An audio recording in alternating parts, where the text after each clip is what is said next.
मूंग या green pulse को अंकुरित करके या दाल खिचड़ी के रूप में बड़े चाव से खाया जाता रहा है। क्योंकि मूंग पचने में आसान और प्रोटीन से भरपूर होने से इसकी मांग भी वर्ष भर बनी रहती है।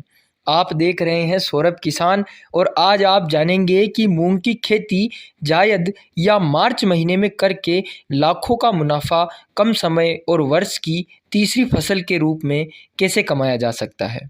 तो चलिए जानते हैं।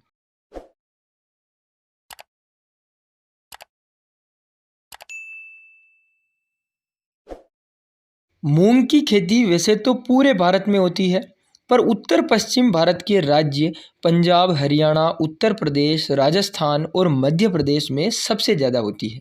मूंग की खेती करने से पहले आपको मूंग के अच्छे बीज का पता होना ज़रूरी है। इसीलिए आपको मूंग के बीज के रूप में SML 668, गंगा 2, पूसा 9531, पूसा विशाल और पंत मूंग 5 नाम की वैरायटियां सबसे अच्छी रहती हैं। अब बात करते हैं इसकी बुआई के समय की। इसकी जायद में बुआई 15 मार्च तक हो जाए तो बहुत अच्छा उत्पादन मिलता है और रोग भी कम देखने को मिलते हैं। इसकी बुआई की विधि की बात करें तो लाइन से लाइन की दूरी 25 सेंटीमीटर और पौधे से पौधे की दूरी 10 से 15 सेंटीमीटर रखने से पौधा अच्छा बढ़ता है और जिससे उत्पादन क्षमता भी बढ़ती है। अब बात करते हैं खेत की तैयारी की।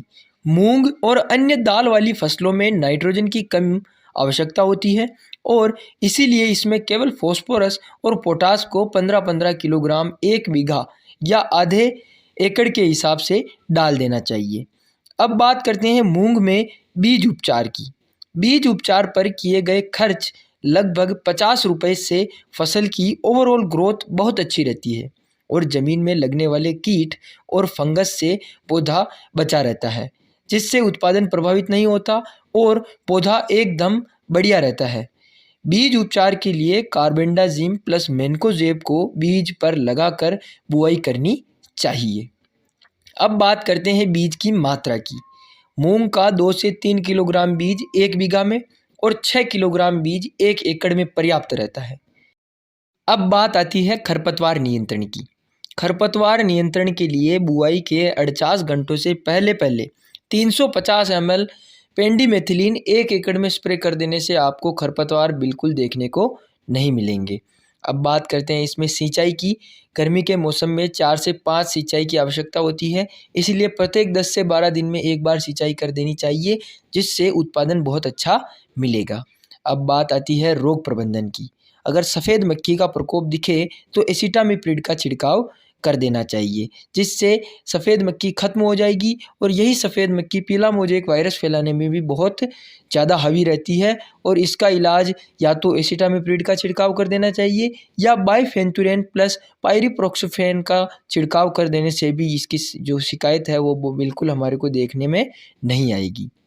फंगस जनित रोग जायद की फसलों में बहुत कम देखने को मिलते हैं, पर अगर रोग हमारे को दिखे तो अच्छा फंजीसाइड कार्बेंडाजिम प्लस मैंकोजेब का छिड़काव कर देने से इसकी समस्या बिल्कुल ख़त्म हो जाती है। और वैसे भी हमने जो बीज उपचार किया है वो भी फंजीसाइड से कर फिर इसका बुआई की है, तो इससे भी फंगस वाली जो रोग होते हैं वो बहुत कम देखने को मिलते हैं। अब आता है सबसे ज़रूरी पॉइंट, उपज और मुनाफा। अगर आपने 1 हेक्टेयर में इसकी बुआई की है तो आपको लगभग 16 क्विंटल उपज प्राप्त हो जाती है और मूंग का भाव 80 रुपये किलोग्राम मिलता है, तो आपको 1,25,000 रुपये प्राप्त होंगे और 25,000 रुपये आपका खर्च भी मान ले तो भी आपको 1 लाख रुपये का शुद्ध मुनाफा प्राप्त हो जाता है। तो इस तरह से आप मूंग की खेती करके लाखों रुपए 2 से ढाई महीनों में कमा सकते हैं। अगर आपको यह वीडियो अच्छा लगा है तो इस वीडियो को लाइक करें, शेयर करें और इस चैनल को सब्सक्राइब ज़रूर।